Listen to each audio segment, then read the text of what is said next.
네, 죄송합니다. 마태복음 25장입니다. 자막이 없습니다. 오늘은 25장 14절에서 30절까지인데 제가 좀 빨리 읽도록 하겠습니다. 말씀을 제가 받들어 읽겠습니다. 또 어떤 사람이 타국에 갈 때 그 종들을 불러 자기 소유를 맡김과 같으니 각각 그 재능대로 한 사람에게는 금 5달란트를, 한 사람에게는 2달란트를, 한 사람에게는 1달란트를 주고 떠났더니 5달란트를 받은 자는 바로 가서 그것으로 장사를 하여 또 5달란트를 남기고 2달란트를 받은 자도 그와 같이 하여 또 2달란트를 남겼으되 1달란트를 받은 자는 가서 땅을 파고 그 주인의 돈을 감추어 두었더니 오랜 후에 그 종들의 주인이 돌아와 그들과 결산할세 5달란트 받았던 자는 5달란트를 더 가지고 와서 이르되 주인이여 내가 5달란트를 주셨는데 보소서 내가 또 5달란트를 남겼나이다. 그 주인이 이르되 잘하였도다 착하고 충성된 종아 내가 적은 일에 충성하였음에 내가 많은 것으로 내게 맡기리니 내 주인의 즐거움에 참여할지어다 하고 2달란트 받았던 자도 와서 이르되 주인이 내게 2달란트를 주셨는데 보소서 내가 또 2달란트를 남겼나이다. 그 주인이 이르되 잘하였도다 착하고 충성된 종아 내가 적은 일에 충성하였음에 내가 많은 것을 내게 맡기리니 내 주인의 즐거움에 참여할지어다 하고 1달란트 받았던 자는 와서 이르되 주인이여 당신의 굳은 사람이라 심지 않은 데서 거두고 해치지 않은 데서 모으는 줄을 내가 알았으므로 두려워하여 나가서 당신의 달란트를 땅에 감추어 두었나이다. 보소서 당신의 것을 가지셨나이다. 그 주인이 대답하여 이르되 악하고 게으른 종아 나는 심지 않은 데서 거두고 해치지 않은 데서 모으는 줄 내가 아느냐. 그러므로 내가 마땅히 내 돈을 취하리는 자들에게 나 맡겼다가 내가 돌아와서 내 원금과 이자를 받게 하였을 것이니라 하고 그에게서 그 1달란트를 빼앗아서 10달란트 가진 자에게 주라. 무릇 있는 자는 받아 풍족하게 되고 없는 자는 그 있는 것까지 빼앗기게 되리라. 이 무익한 종을 바깥 얻은 데에 내쫓으라. 거기서 슬피 울며 이를 갈리라 하니라. 아멘.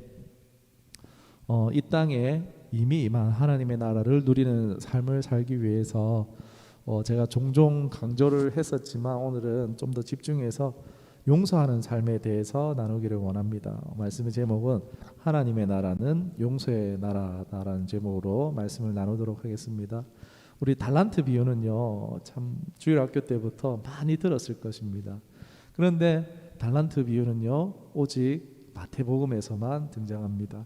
이 달란트에 관한 이 두 가지 비유가 마태복음에서 등장하는데 25장에서는 이 천국에 들어가는 자에 대해서 말씀하실 때 비유를 하시고 그리고 18장에서도 이 용서에 대해서 말씀하실 때 이 달란트 비유가 나오는데 18장 21절 한번 찾아보도록 하겠습니다. 마태복음 18장 21절입니다. 21절에서 35절까지인데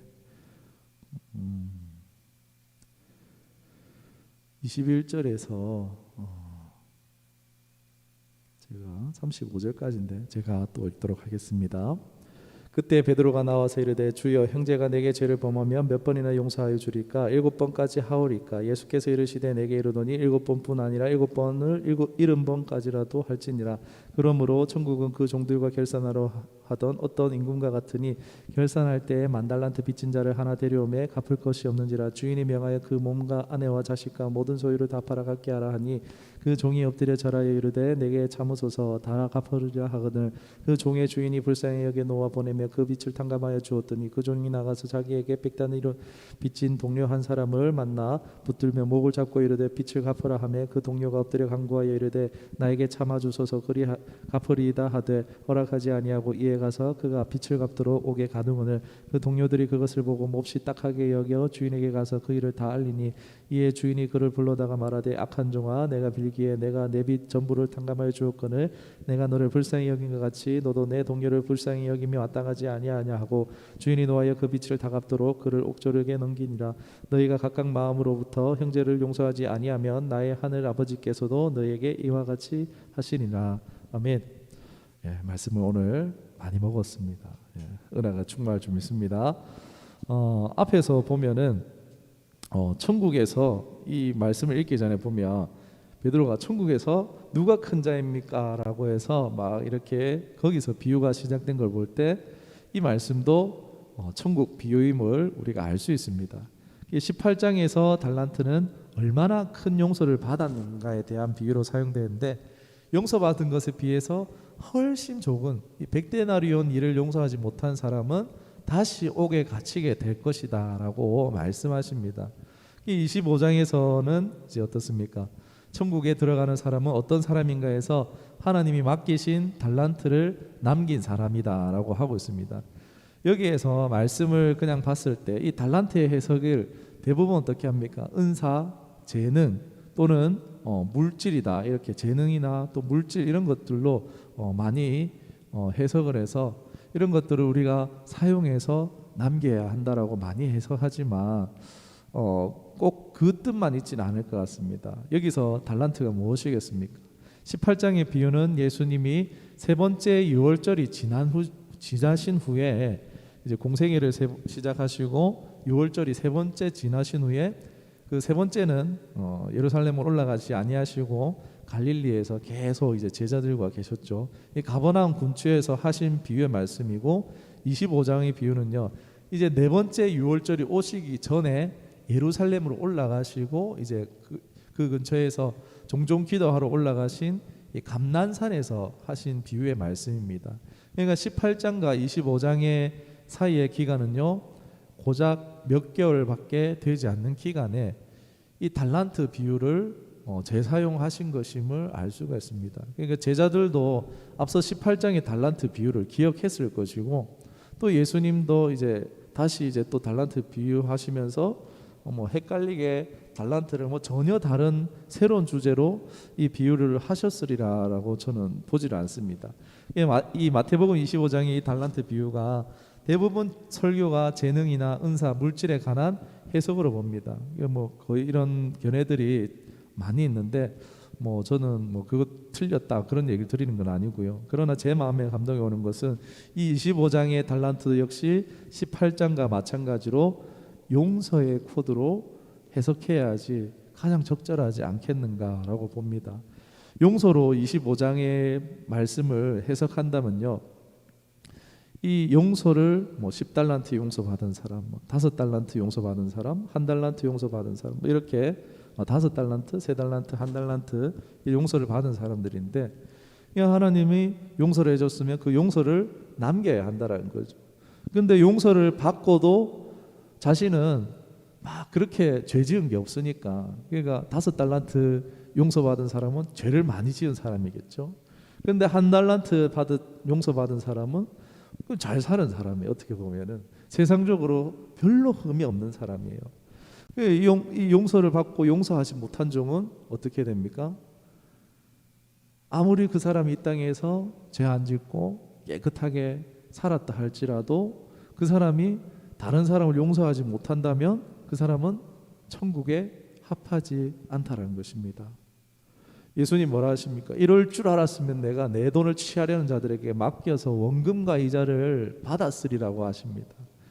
차라리 업자들에게 맡기면 종들에게 맡긴 것보다 훨씬 적게 거둘 것인데 어떻게든 남겼을 것이다 라며 하시면서, 오늘 이 말씀하시는 것은 너희가 1달란트 똑같이 남겨라 이런 소리는 아니고 용서하는 삶을 살아라 라는 말씀으로 용서의 코드를 해석했을 때 이런 말씀을 우리가 받을 수가 있습니다. 즉 여기서 천국은 용서받은 자들이 용서를 남김으로 들어갈 수 있는 나라다라고 말씀을 드릴 수 있을 것 같습니다. 이 성도로 택하심과 부르심을 받은 자들의 열정, 용서 못하는 자는요 천국에 합한 자가 아니다라는 것입니다. 하나님 나라는 바로 용서의 나라다라고 오늘 말씀드리고 싶습니다. 우리 교회 안에 참 많은 분들이, 많은 분류의 분들이 있잖아요. 막 열심으로 하면은 둘째가라 서러워하실 분들, 정말 인덕이 높으시고 덕망이 높으신 분들 많이 있잖아요. 그런데 용서는 못해요. 자식을 용서 못하고, 그리고 목사님을 용서 못하고, 막 이런 경우들을 볼 수가 있습니다. 그것이 과연 하나님 말씀을 믿는 것이다라고 말할 수 있을까 하는 한번 생각해 봐야 될 문제가 아닌가 싶습니다.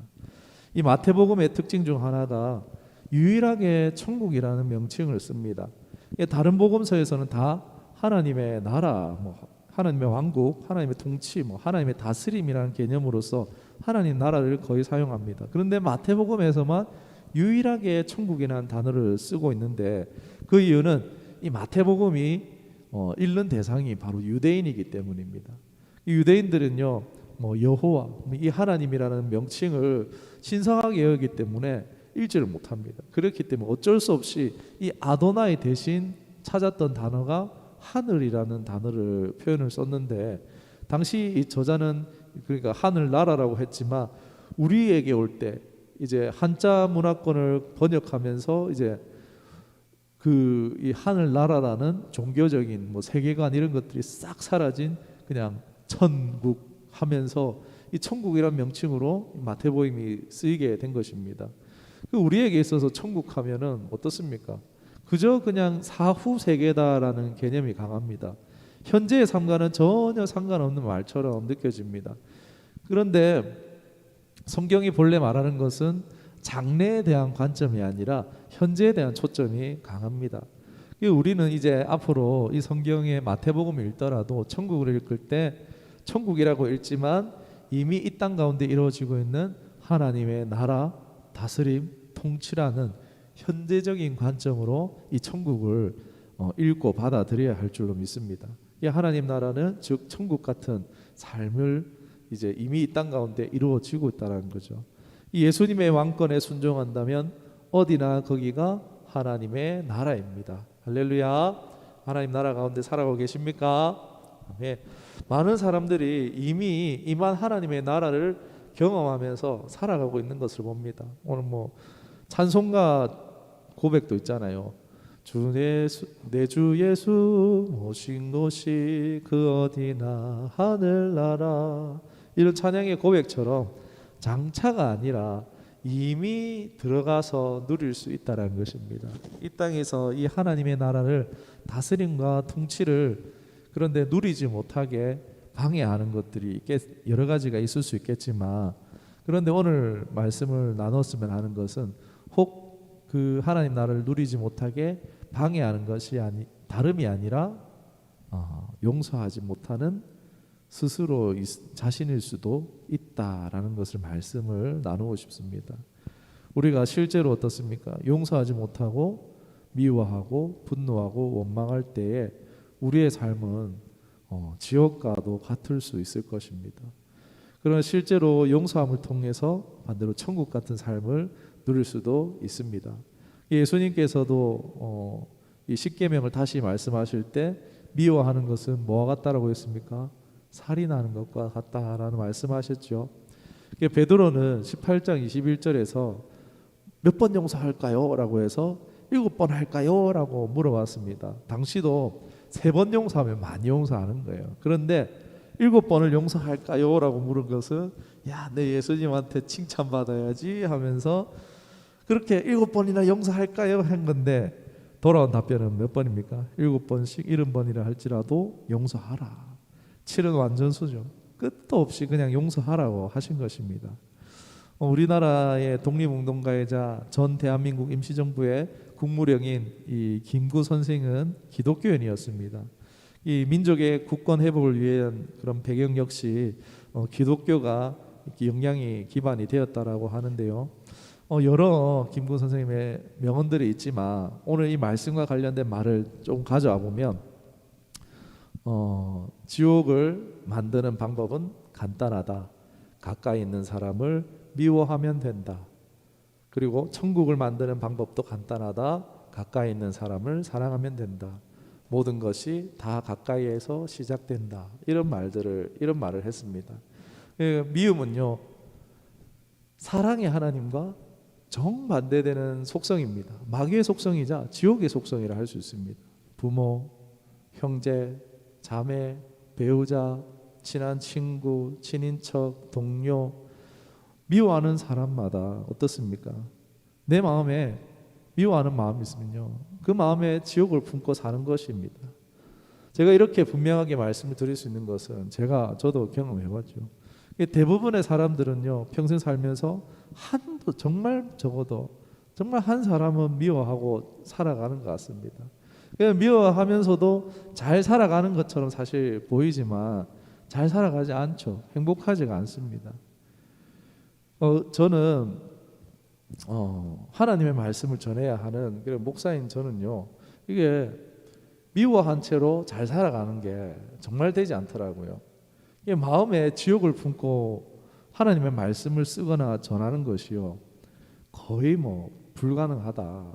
너무 힘듭니다. 설교는 글쓰기가 아니잖아요. 그러니까 저는 똑똑하지도 못해요. 머리가 좋아서 막 창조적 능력이 뛰어나고 이렇지도 않습니다. 그냥 하나님 주시는 감동이 없으면요, 그냥 죽수고 앉아 있는 거예요. 그냥 아무것도 할 수 없습니다. 이렇듯 그냥 매일 하는 이제 사역이 설교하는 거다 보니까는, 설교를 쓰는 거다 보니까 막 더 잘할 것 같은데 그렇지 않습니다. 특별히 이런 상황들 가운데 더 제 자신의 마음에 대해서 이런 부분에 민감할 수밖에 없는 것 같아요. 마음의 미움을 품고 어떻게 성령님이 제게 이루시기를 바랄 수 있겠습니까? 미워하면 모두가 다 힘들겠지만 더 민감하게 반응됐던 것 같아요. 미워하는 사람이 있으면 애써 우리는 일시적인 즐거움을 추구할 수 있어요. 막 이런저런 것들을 풀려고 하죠. 막 그런 것을 즐거워하죠. 그러나 다시 돌아오죠. 행복할 수가 없죠. 끊임없이 평생을 자신을 위로해야 합니다. 그런데 더 큰 문제는 무엇입니까? 천국도 이미 임하는 나라지만 마찬가지로 지옥도 이미 임하는 나라라는 것입니다. 마태복음 11장 12절에 세례 요한의 때부터 지금까지 천국은 침노를 당하노니 당하나니 침노하는 자는 빼앗느니라. 아멘. 우리가 주님의 통치 안으로 들어갈 때 우리는 하나님 나라를 누릴 수 있습니다. 하나님의 위로가 날만족함을 누릴 수가 있습니다. 잠깐 제 얘기를 또 하겠습니다. 최근에 코로나 이후로 체력이 정말 많이 좀 줄어든 것 같습니다. 쉽게 지치면서 이 아이들이 이제 점점 크잖아요. 좀 편해진 부분도 없잖아 있지만 자기 주장이 막 많아지는 거야. 당연히 어떻습니까? 충돌도 많아지겠죠. 아내와 함께 같이 육아를 하지만 이게 매일 이제 아이들과 상대하면서 누적이라는 게 무시를 못하는 것 같아요. 이게 너무 사랑스럽다가 이제 보니까 이러면 안 되겠다 싶어서 혼을 내야 되는 상황이 있어서 그래 나름 점잖하게 혼을 냈습니다. 그런데 그 화가 아이가 아니라 제 안에 남아 있었던 건지 그 다음 날에 제가 엄청 크게 화를 내고 말았습니다. 아이는 괜찮아졌어요. 금방 아이는 괜찮아졌는데 제 안에 아이를 보는데 사랑스럽지가 않은 거예요. 미운 마음이 드는 겁니다. 제 마음이 너무 힘든 거예요. 제가 이전에 설교했듯이 제가 큰 용서를 받았던 경험이 있음에도 불구하고 머릿속에는 용서해야 된다는 게 이론적으로는 있는데 이 말씀이 제 안에서 작동을 안 하는 거예요. 분명한 것은 이 아이가 진짜 미운 게 아니에요. 알아요. 저는 이 아이를 정말 사랑하고 있고 소중한 아이라는 걸 아는데 그 순간만큼은 제 안에 이게 정리가 안 돼. 감정이 계속 갈무리가 되지 않고 계속 저 자신을 누르고 있고 속였다라는 겁니다. 그 순간만큼 저는 패배하고 있었다라는 것을 고백드릴 수밖에 없을 것 같습니다. 그러다 보니까 그 다음 설교를 써야 되는데 앉았는데 손도 못 들겠는 거예요. 할 수가 없는 거예요. 또 앉았는데 설교를 써야 되는데 너무 괴로운 거예요. 정말 괴롭더라고요. 이런 마음으로 사역을 하려고 하니까 제 마음의 양심의 가책이 너무 들어서 힘들었습니다. 마태복음 5장 24절에도 예물을 제단 앞에 두고 먼저 가서 형제와 화목하고 그 후에 와서 예물을 드리라. 수고와 헌신과 사역 섬김보다 무엇입니까? 형제와 화목하는 것이 앞선다라는 것입니다. 사랑하는 것이 앞선다라는 것입니다. 이제 잠들기 직전에 제 지나온 이런 아이들과의 그런 과거를 또 돌아보면서 참 아이가 저에게 주었던 기쁨들 이런 것들을 또 돌아보면서 참 너무 소중한 그런 자녀를 하나님께서 허락하셨다는 것이 다시 제 안에 회복되더라고요. 참 너무나 존귀한 존재를 주셨다라는 것을 기억하는 은혜가 있게 하셨습니다. 그래서 이미 이제 잠든 아이의 가슴에 손을 얹고 회개하면서 참 기도하며 한참 이 아이를 쓰다듬다가 잠들 수 있었습니다. 에베소서 4장 26절에 분을 내어도 죄를 짓지 말며 해가 지도록 분을 품지 말고 라는 말씀이 있습니다. 자칫 잘못하면 27절에 마귀에게 틈을 주지 말라. 마귀에게 틈을 줄 수도 있기 때문에 우리는 분노를 품고 잠들어서는 안 된다는 것입니다. 우리 하나님의 도구로 쓰임 받아야 되잖아요. 이 믿음의 경주잖아요. 그런데 내가 하나님의 도구로 쓰임 받아야 할 판에 마귀의 도구가 되고 지옥을 품고 사는 삶이 될 수 있습니다. 분노가 하더라도 해가 지기 전에 하나님 앞에서 풀어야 한다는 것입니다. 그 대상이 누구간에 말입니다. 최근에 제가 정치, 경제, 뉴스 이런 것들도 이제 자중하고 있습니다. 선물로 스마트 밴드를 선물로 받았었는데 뉴스를 볼 때마다 이 스마트 밴드가 울리는 거예요. 보니까는 심박수가 높습니다. 안정을 취하시기 바랍니다라고 메시지 같은 이게 한 번이 아니었어요. 수번을 그랬어요. 그런데 이게 스마트 밴드의 메시지가 아니라 하나님의 음성처럼 들렸어요.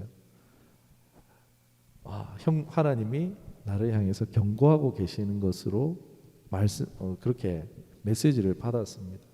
저는 이 스마트 밴드가 아니었으면 몰랐을 거예요. 저는 가만히 뉴스만 보고 있었는데 제 안에 저도 제 심장이 그렇게 빨리 뛰는지 감지도 못했어요.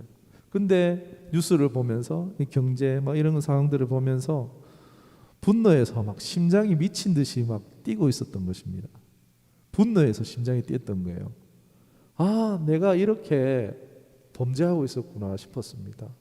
하나님 앞에 회개하고 제가 옳다고 생각했던 남겼던 글도 다 지웠습니다. 보니까 정말 이 땅의 삶은 마치 죄를 안 지을 틈을 안 주는 그런 삶 같다라는 생각을 또 하게 됐었는데 시편 37편 27절에 악을 떠나 선을 행하라 그리하면 영원히 살리니 라는 말씀이 있습니다. 여러분 단순히 우리가 미워하지 말아야지 화내지 말아야지 이런 것은요 소극적인 신앙입니다. 적극적인 신앙이 아니라 최소한의 가이드라인입니다. 미워하지 않는 것은요 소극적인 신앙입니다. 그럼 적극적인 신앙은 무엇이겠습니까? 주님의 말씀대로 사랑하는 것입니다. 십계명을 지키는 것은 소극적인 신앙이고 주님의 말씀 하나님을 사랑하고 내 이웃을 내 몸과 같이 사랑하는 것 이것은 적극적인 신앙이라는 것입니다. 오늘날 신약 시대를 살아가는 우리에게 요구하시는 신앙은 소극적인 신앙입니까? 적극적인 신앙입니까? 적극적인 신앙을 요구하신다는 것입니다. 적극적인 신앙은요 미워하지 않는 게 아니라 용서하는 것입니다. 내 힘으로 죄를 이길 수는 없습니다. 내 힘으로 용서를 할 수 없습니다. 하나님의 은혜가 필요합니다. 이 하나님의 베푸신 은혜를 우리 생각해 봤으면 좋겠습니다. 한 번 용서하는 것이 아니라 7번씩 70번이라 할지라도 그 이상도 매일매일 끝까지 용서하라고 하시는 것입니다. 억울하고 화나는 일이 있으시죠. 그래도 우리 또 용서합시다. 또 용서해 주세요. 하나님께 그리고 기도하고 맡깁시다. 하나님께 맡기는 게 최고입니다. 마태복음 5장 7절에 긍휼히 여기는 자는 복이 있나니 그들이 긍휼히 여김을 받을 것이며 내가 백보자 앞에 섰을 때 긍휼히 여김 받으려면 내가 어떻게 살아야겠습니까? 긍휼히 여기는 자, 달란트를 남기는 자, 주님의 말씀대로 7번씩 70번이라 할지라도 용서하는 자로 살아야겠죠. 그리고 더 나아가서 축복하고 사랑하는 자로 살았으면 좋겠습니다. 이런 사람이 천국에 합한 자요 이미 임한 하나님의 나라 그 천국을 이 땅 가운데 누리는 삶의 비결인 줄 믿습니다. 아멘. 기도할